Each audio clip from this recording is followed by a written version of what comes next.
Bismillahirrahmanirrahim. Assalamualaikum warahmatullahi wabarakatuh. Berjumpa lagi bersama Bu Dewi di sini dalam mata pelajaran Al-Quran Hadis kelas 11 Mandua Jembrana. Nah, anak-anakku sekalian, sebelum kita memulai pembelajaran, mari kita awali dulu dengan membaca basmalah bersama-sama. Bismillahirrahmanirrahim. Anak-anakku sekalian, pada pertemuan yang lalu kita sudah membahas mengenai hakikat penciptaan manusia. Jadi kita sudah membahas bagaimana manusia itu diciptakan, kemudian seperti apa prosesnya, kemudian tujuannya manusia itu diciptakan. Kita sudah selesai membahas materi tersebut. Nah, pada pertemuan pagi hari ini kita akan membahas mengenai hormat dan patuh kepada orang tua dan juga guru.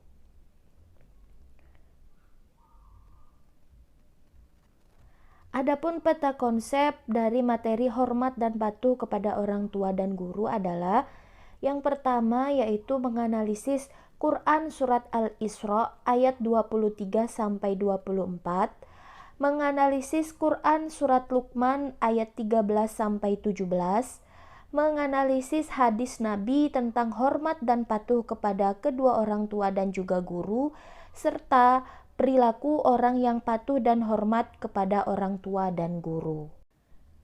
Nah, seperti apa pembahasannya? Kita akan bahas satu persatu mengenai materi hormat dan patuh kepada orang tua dan juga guru. Nah, sebelum kita masuk lebih dalam mengenai materi hormat dan patuh kepada kedua orang tua dan juga guru, kita akan bahas satu persatu mengenai pengertian orang tua dan juga guru. Nah, perlu diketahui anak-anakku sekalian bahwa orang tua merupakan pendidik utama dan pertama bagi anak-anak mereka, karena dari merekalah anak mula-mula menerima pendidikan.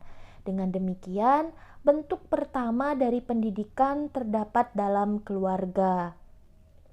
Biasanya, pendidikan dalam rumah tangga itu bukan berpangkal tolak dari kesadaran dan pengertian yang lahir dari pengetahuan mendidik, melainkan karena secara kodrati, suasana dan strukturnya memberikan kemungkinan alami membangun situasi pendidikan. Nah, situasi pendidikan itu terwujud berkat adanya pergaulan dan hubungan pengaruh mempengaruhi secara timbal balik antara orang tua dan anak. Orang tua atau ibu dan ayah memegang peranan yang penting dan amat berpengaruh atas pendidikan anak-anaknya. Pendidikan orang tua terhadap anak-anaknya adalah pendidikan yang didasarkan pada rasa kasih sayang terhadap anak-anak mereka dan yang diterimanya dari kodrat. Orang tua adalah pendidik sejati, pendidik karena kodratnya. Oleh karena itu, kasih sayang orang tua terhadap anak-anak hendaklah kasih sayang yang sejati. Nah, pada kebanyakan keluarga, ibulah yang memegang peranan yang terpenting terhadap anak-anaknya. Sejak anak itu dilahirkan, ibulah yang selalu di sampingnya. Ibulah yang memberi makan dan minum, memelihara, dan selalu bercampur gaul dengan anak-anaknya. Itulah sebabnya kebanyakan anak lebih cinta kepada ibunya daripada anggota keluarga lainnya. Nah, jadi dapat dipahami bahwa orang tua adalah ayah dan ibu yang bertanggung jawab atas pendidikan anak dan segala aspek kehidupannya sejak anak masih kecil hingga mereka dewasa. Nah, kemudian kita lanjutkan mengenai pengertian seorang guru. Nah, guru biasanya juga disebut sebagai pendidik. Dalam bahasa Arab ada beberapa kata yang menunjukkan profesi ini seperti mudaris, mu'alim, murabbi, dan juga mu'addib. Yang meski memiliki makna yang sama namun masing-masing mempunyai karakteristik yang berbeda. Di samping kata-kata tersebut juga sering digunakan kata ustadz atau syekh.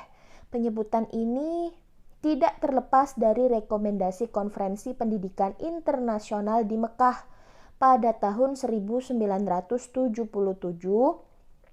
yang antara lain merekomendasikan bahwa pengertian pendidikan mencakup 3 pengertian, yaitu tarbiyah, ta'lim, dan ta'dib. Maka pengertian guru atau pendidik mencakup murabbi, muallim, dan juga muaddib.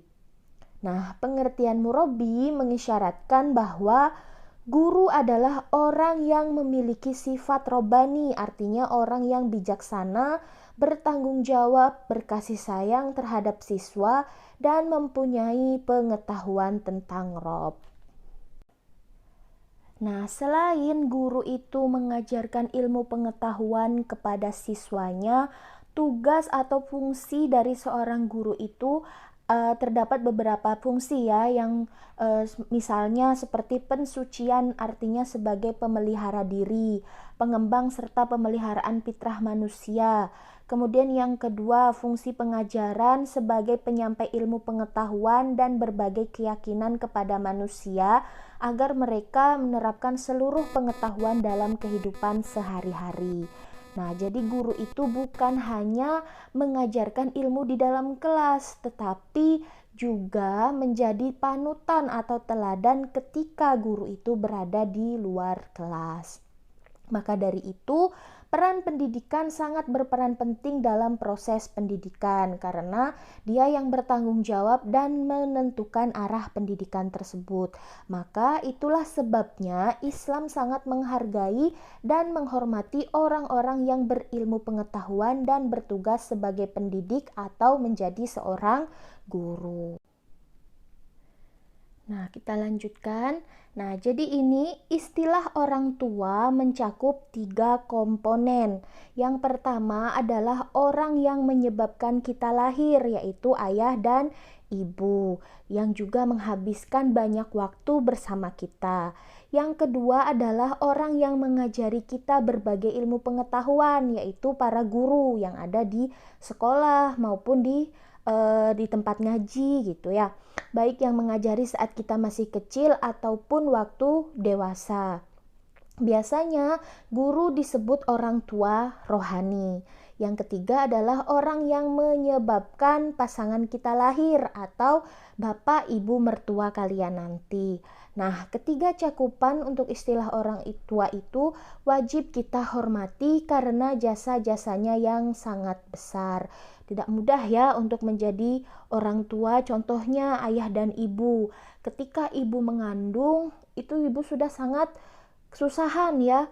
Nah, kalau anaknya sudah lahir, apakah susah itu akan hilang? Tidak ya, justru semakin bertambahlah tugas dari ayah dan juga ibu. Guru juga demikian, guru itu mengajarkan anak-anak yang awalnya tidak mengetahui apa-apa, bagaimana caranya supaya anak itu memiliki ilmu, dididik dengan baik, kemudian diajarkan ilmu pengetahuan supaya anak itu mendapatkan ilmu pengetahuan yang layak. Yang ketiga juga seperti itu, ayah dan ibu mertua tidak mudah ya menjadi orang tua, terlebih lagi jika anaknya perempuan. Dari kecil sampai besar ya, dibesarkan, dididik. Nah, kemudian setelah dewasa, setelah menikah, anak perempuan mereka harus diambil oleh orang lain, harus ikut suaminya ya. Nah, itu kan sesuatu yang tidak mudah untuk dijalankan. Jadi, kenapa kita harus hormat kepada ketiga cakupan istilah orang tua ini? Karena itu tadi tidak mudah menjadi orang tua seperti itu, makanya kita harus hormat dan patuh kepada orang tua dan juga guru kita. Nah, di dalam Quran surat Al-Isra ayat 23-24 Allah berfirman, A'udzu billahi minasyaitonir rajim. Bismillahirrahmanirrahim. Wa qada rabbuka alla ta'budu illa iyyahu wa bil walidaini ihsana imma yablughanna 'indaka kibara ahaduhuma aw kilahuma fala taqul lahumā uffin wa la tanharhuma wa qul lahumā qawlan karīmā wahfid lahumā janāhadz dzulli minar rahmati wa qur rabbirhamhumā kamā rabbayani shaghīrā. Shadaqallahul azim. Yang artinya, dan Tuhanmu telah memerintahkan agar kamu jangan menyembah selain Dia, dan hendaklah berbuat baik kepada ibu bapak. Jika salah seorang di antara keduanya atau kedua-duanya sampai berusia lanjut dalam pemeliharaanmu, maka sekali-kali janganlah engkau mengatakan kepada keduanya perkataan "ah", dan janganlah engkau membentak keduanya, dan ucapkanlah kepada keduanya perkataan yang baik. Dan rendahkanlah dirimu terhadap keduanya dengan penuh kasih sayang, dan ucapkanlah, wahai Tuhanku, sayangilah keduanya sebagaimana mereka berdua telah mendidik aku pada waktu kecil.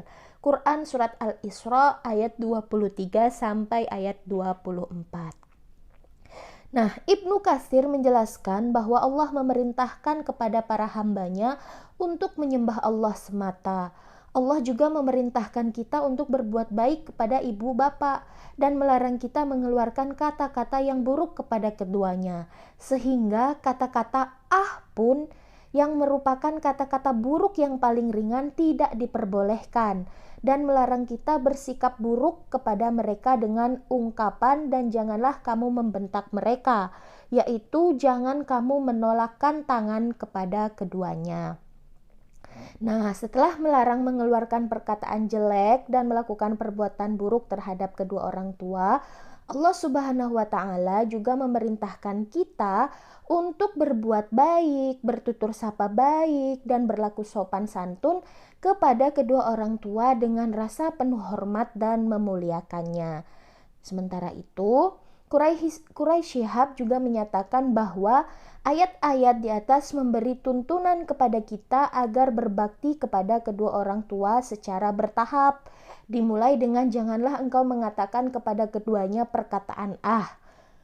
Lalu dilanjutkan dengan adanya keharusan mengucapkan kata-kata yang mulia. Ini lebih tinggi tingkatannya dari tuntunan yang pertama, karena mengandung pesan atas penghormatan dan pengagungan melalui ucapan. Selanjutnya meningkat lagi dengan perintah untuk berperilaku yang menggambarkan kasih sayang sekaligus kerendahan hati di hadapan kedua orang tua. Nah, perilaku yang lahir dari kasih sayang akan bisa menjadikan mata sang anak tidak lepas dari orang tua. Sang anak akan selalu memperhatikan dan memenuhi keinginan orang tuanya. Akhirnya, sang anak dituntut untuk mendoakan orang tua sambil mengingat jasa-jasa mereka terlebih di saat masih kecil. Nah, dengan demikian, bisa dikatakan bahwa surat Al-Isra ayat 23-24 memuat konsep pendidikan berkarakter, yaitu sistem pendidikan yang utuh dan paripurna, di mana yang pertama harus dilakukan adalah melaksanakan perintah Allah Subhanahu wa Ta'ala untuk hanya menyembah Allah semata. Kemudian tidak menyekutukannya. Setelah itu adanya keharusan untuk melaksanakan ihsan atau bakti kepada kedua orang tua sebagaimana yang diperintahkan oleh Allah Subhanahu wa Ta'ala dengan cara bersikap baik dan sopan kepada keduanya, baik dalam ucapan maupun perbuatan, sesuai dengan semestinya, sehingga mereka merasa senang terhadap kita dan mencukupi semua kebutuhan mereka secara wajar sesuai dengan kemampuan kita sebagai anak. Nah, jadi dari arti surah Al-Isra ayat 23 hingga 24 di atas dapat diambil kesimpulan bahwa isi kandungannya antara lain larangan menyekutukan Allah, larangan berbuat durhaka terhadap orang tua, hendaknya senantiasa bertutur dan berkata yang baik terhadap orang tua, senantiasa mentaati perkataan orang tua tanpa menyimpang dari ajaran agama, wajibnya seorang anak senantiasa merawat dan mencintai orang tuanya dengan penuh kasih sayang, senantiasa bersikap rendah hati terhadap orang tua, dan senantiasa mendoakan orang tua untuk kebaikannya. Nah, cukup sekian pembahasan kita pada pertemuan hari ini. Untuk materi yang selanjutnya akan kita bahas pada pertemuan yang akan datang. Semoga apa yang kita pelajari bermanfaat. Saya akhiri. Wassalamualaikum warahmatullahi wabarakatuh.